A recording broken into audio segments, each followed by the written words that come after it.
Dahil sa sunod-sunod mong paglabag sa patakaran kong ito, humantong ako sa isang desisyon. Ikaw ay pinapatawan ko ng forced eviction. Walang magbabago hanggang muling magkita tayo.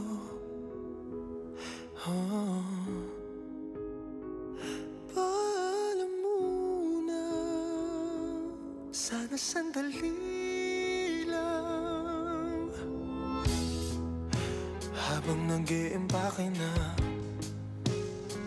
ng mga gamit ko, naisip ko na magdala ng mga gamit mong magpapaalala sa'yo. Mabigat na ang maleta at parang di ko nga makakaya. Ikaw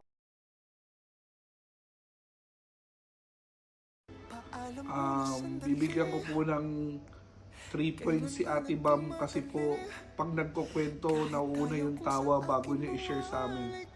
Kaya hindi po namin naiintindihan yung joke. Tumatawa na lang kami. Kuya, binibigyan ko po ng 2 points si Ate Bam kasi po pag umiiyak si Boomer, lagi na lang po niya pinapalabas. Yun lang po.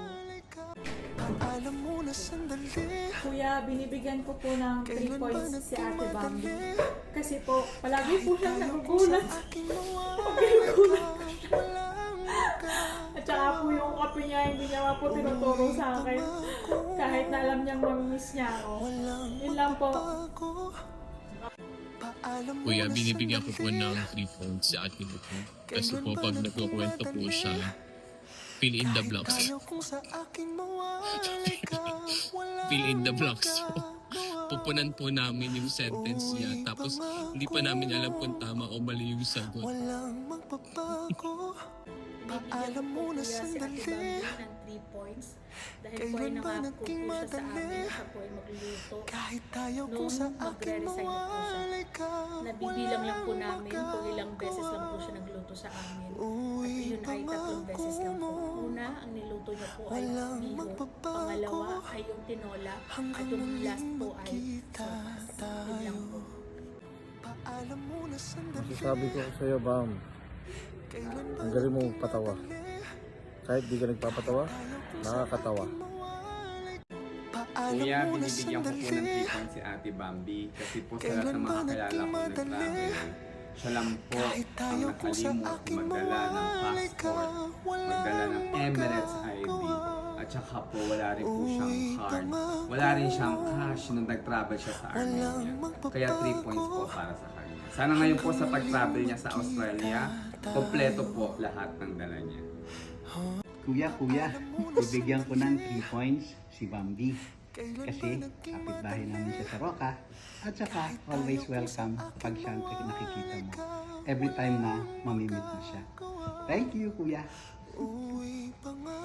Kuya, sige na lang bibigyan ko si Ate Bambi ng 2.5 points. Kasi lagi siyang handang makinig pag dadating kami. At si Boomer, loves na loves din niya. Yun nga lang, sabi ni Bebang, ipasok na niya. Umabot tuloy ang pupo. Thank you, Bam. Ingat ka sa pagpunta ng bagong bansa, yung bagong journey mo. Tapos, pag pumunta ka doon, huwag mong kalimutan yung passport mo, ha. Tsaka magdala kang cash. God bless. We love you. God bless. Paalam muna sandali.